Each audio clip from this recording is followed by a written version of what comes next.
Everyday Superpower, where we talk body language, game, relationships, everything in between. I got some good game for you today, yeah? So, last video we spoke on exposure of the torso and the chest and whatnot in relation to being perceived as more open, in relation to being a better communicator, get a point across and creating more familiarity and, in a way, vulnerability that people will trust you better and you'll be able to learn from others better. Yeah, it was a deep video, so check that out. Today I'm going to continue on this within reason. I'm going to talk about obstacles and obstructions, and this is going to go out to those who are dating. This is going to go out to those who want to be more attractive and create attraction with women or whomever. Let's be fair, no matter what you're into, what bloody gender you're into, you're going to be dating them, and this will still apply the same, and this will go outside of the world of attraction as well. This is going to relate to your general communication skills and how to be better at doing so. So let's say we're sitting across a table from one another, okay? This could probably do with being moved out of the way a little bit. Let's say we've got a glass or a menu or something.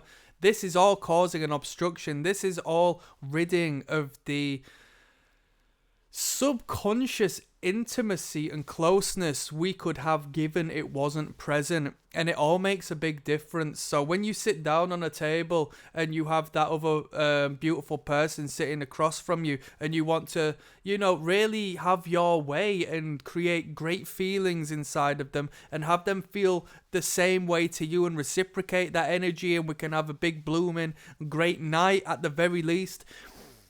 What you do is you sit down and you rid of anything that could potentially cause obstruction between you, yeah? And you need to identify when people do go out of their way to create obstruction between you during your conversation. So quite clearly, obviously, we can cross our arms and do this and that. A man might fidget with his watch or his cufflinks and so on and so forth. But we want to talk about obstacles and obstructions today. So let's say we're at the bar and we're talking to someone and they're drinking a pint or they're drinking a wine glass and they're sipping away at it, yeah? That's a one-hand job. So why are you holding it with two? Let's say it's a coffee cup. Why are you holding it with two hands? Do you see where I'm coming from? So that other hand does not need to be there, but subconsciously they're having to do that to create a wall and to create a boundary in place in relation to who you are and how they feel towards you. So you, as an effective and efficient communicator, need to do your best to speak to them and put them at ease and remove and relieve that stress and that threat to the point where they don't have to obstruct this anymore. Okay? That's game. That's game. Come to you with a notepad and pen. They don't need to have it there all the time. If they're not using it, they can hold it by themselves. So you have to perceive that and understand that. Handbags, holding handbags and stuff like that like a little old granny. No, you don't need to hold it there. Just pop it on your arm. Be done with it. Expose this part. And once you unlock this part and the obstacles are out of the way, your job's done. Because it's a lot harder to get them things out of the way if it's them who are in control of that than it is them reintroduce it. Once they've been in that position and relieved themselves of it, you have to go out of your way to make them feel uncomfortable again, for them to obstruct again. So it's up to you, and it can't be helped.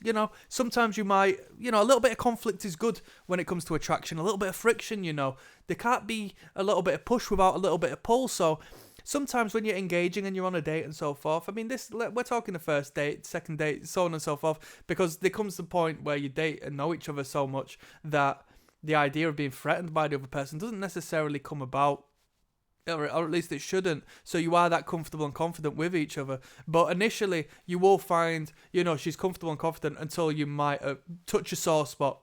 You don't know. You're just engaging with her, getting to know her.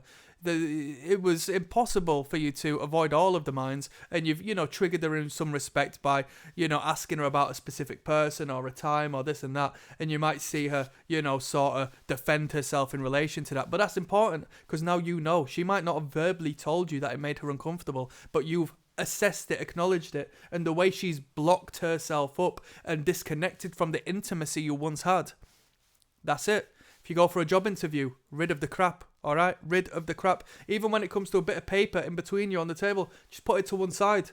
Put it to one side so you two can have direct, concentrated communication with one another. That's some serious game. I'm just going to leave that one on that one.